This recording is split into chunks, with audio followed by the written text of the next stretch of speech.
Good morning, नमस्कार दोस्तों। आज हम अपने यूट्यूब ऑनलाइन क्लास में एक बार फिर आपका हार्दिक अभिनंदन है। देखिए,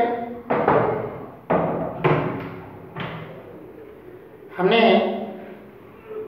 प्रीवियस क्लास में मीन के बारे में जाना। अब हम केंद्रीय प्रवृत्ति प्रतिमान के लिए हम मीडियन को देखते हैं। जिस प्रकार मीन की भूमिका है उसी प्रकार मीडियन की भूमिका है। तो देखते हैं मीडियन में क्या है। मध्यांक जिसको कहते हैं, मध्य का अंक, बीच का बिंदु। बीच का बिंदु कहने को तो औसत भी होता है, मध्य बिंदु होता है, लेकिन उस औसत में यानी मीडियन में और मीन में काफी अंतर है।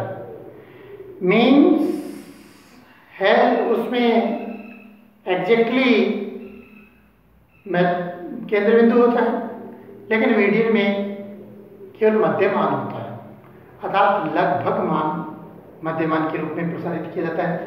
इसके लिए हम बात करते हैं कि किसी सर्वेक्षण द्वारा अर्थात किसी रिपोर्ट के द्वारा प्राप्तांक, उसके वैल्यूज को, उसके द्वारा प्राप्तांकों को आरोह अथवा अवरोह, असेंडिंग अथवा डिसेंडिंग ऑर्डर में, आरोह क्रम में, डिसेंडिंग ऑर्डर में व्यवस्थित करने पर वह बिंदु अर्थात वह वैल्यूज है जिसके ऊपर व नीचे बराबर बराबर प्राप्तांक होते हैं। अर्थात केवल वह मध्य बिंदु बीच का प्राप्तांक है, जिसको हम यूं कह सकते हैं कि हम 10-20 लड़के इकट्ठे कर देते हैं, एक लाइन में खड़े कर देते हैं और कह देते हैं कि भाई इनका मध्य छात्र है। अर्थात प्राचीन काल में कहा जाता था ना, आगे भी 2 तीतर पीछे भी 2 तीतर, बताओ कुल कितने तीतर। तो ये है आगे भी 2 तीतर, आगे भी 2 और पीछे भी 2, तो बीच का बिंदु क्या है? 1। तो टोटल कितने हुए? 5।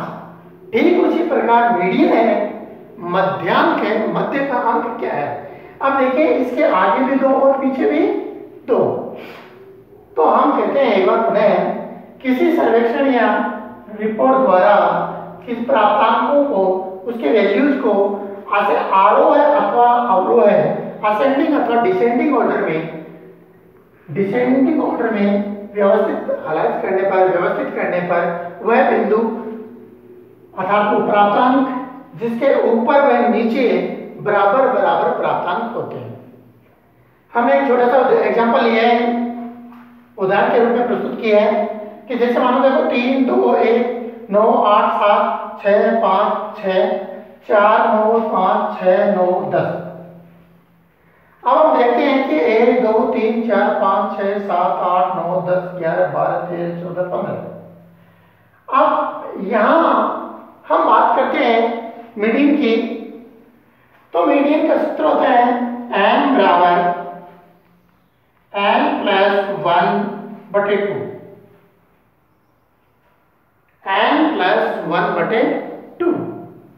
यहां हमारे पास टोटल संख्या 15 है, 15 में डिवाइडेड बाय 2 तो 7.5। अब हम बात करेंगे मीडियन की। तो देखो 1, 2, 3, 4, 5, 6, 7 और ये, तो जैसे ही अव्यवस्थित क्रम में 6 + 5 बराबर 11/2 अर्थात 5.5। अव्यवस्थित क्रम में जब आता है तो हमारे पास 5.5 होता है, लेकिन हम उससे पहले क्या है, आरोह अथवा अवरोह क्रम में, असेंडिंग अथवा डिसेंडिंग ऑर्डर में अलाइन करते हैं, व्यवस्थित करते हैं। तो सबसे पहले 1, 2, 3, 1, 2, 3, फिर हमारे पास आ गई है 4,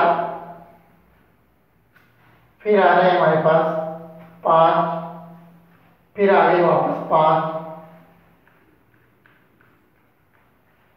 फिर आ गए हमारे पास 6 एक बार, 6 2 बार, 6 3 बार, 6 6 6।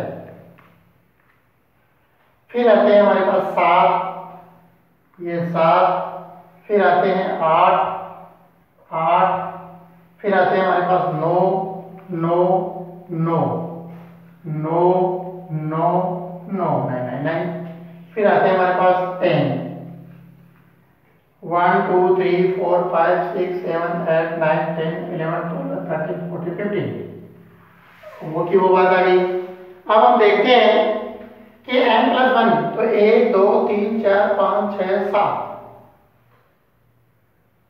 तो यहाँ क्या है, मध्य बिंदु है। टोटल संख्या कितनी है, 15। तो हम बात करेंगे टोटल संख्या हमारे पास है 15, तो n 15 + 1/2, वहां यह संख्या आ गई। अब देखिए 1 2 3 4 5 6 7 8, 8वीं संख्या हमारे पास क्या है, मध्यांक है, वो 6। अर्थात 6 संख्या ऐसी है जिसके आगे भी और पीछे भी संख्याएं बराबर है। 1 2 3 4 5 6 7, 1 2 3 4 5 6 7, तो 6 है वो उनका, इसका मध्य बिंदु है। अर्थात इनका मध्यांक क्या होगा, मीडियन क्या होगा, मीडियन होगा 0.6, अर्थात 6। इसलिए हम जानते हैं कि इसमें एवरेज औसत नहीं होता है, एवरेज मीन नहीं होता है, इसमें तो केवल मध्य बिंदु को निकाला जाता है कि इसका मध्य बिंदु क्या है। मध्य बिंदु है 6। यदि यहाँ 0 होता, यदि यहाँ 0 होता और हमारे पास तो संख्या बढ़ जाती, तो भी इसका मध्य बिंदु 6 होता। यदि हमारे पास यहाँ 11 होता, अर्थात दो संख्याएं और ऐड हो जाती 0 और 11, तो भी हमारे पास इसकी संख्या आगे बढ़ जाती और तो भी 6 ही होता, फिर भी 6 होता।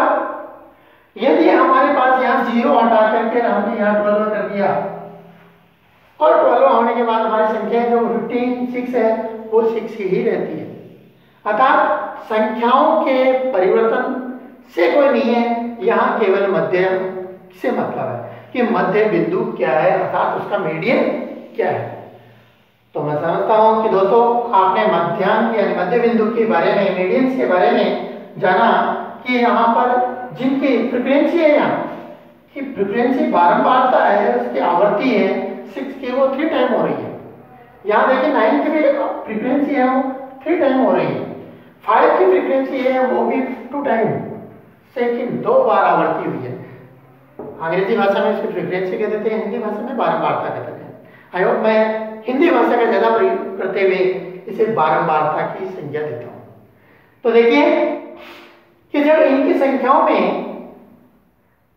बारंबारताओं में 6 6 6, अर्थात यदि कम हो तो भी 6 होगा और यदि अधिक हो जाए, संख्याएं जुड़ जाए, तो भी उनकी संख्याओं में 6 होगा, तो कोई परिवर्तन नहीं होगा।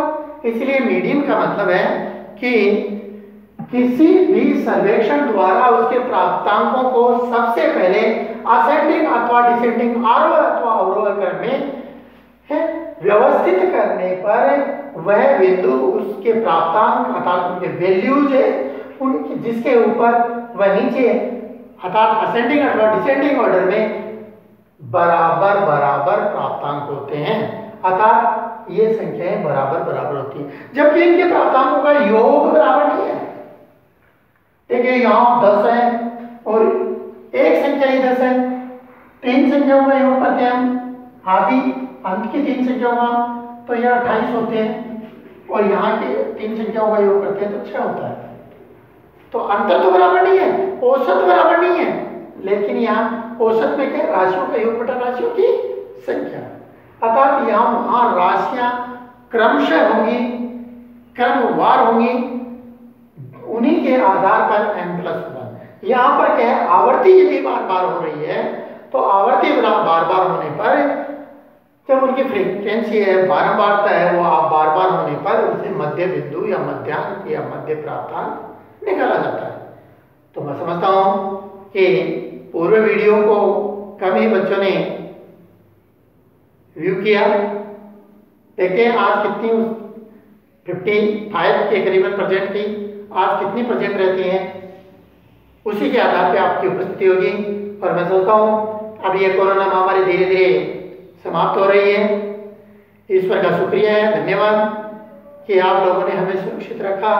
अब हमें चंद ही दिनों में महाविद्यालय में उपस्थित होकर के वहाँ साक्षात, इसीलिए जहाँ भी जिस भी विद्यार्थी को जैसी भी परिस्थिति में यदि वैक्सीन अवेलेबल हो तो वो वैक्सीन लगवा करके महाविद्यालय में पहुँचने के लिए जैसे जैसे सरकारी गाइडलाइन का उपयोग होता है वैसे वैसे पहुँचे। धन्यवाद।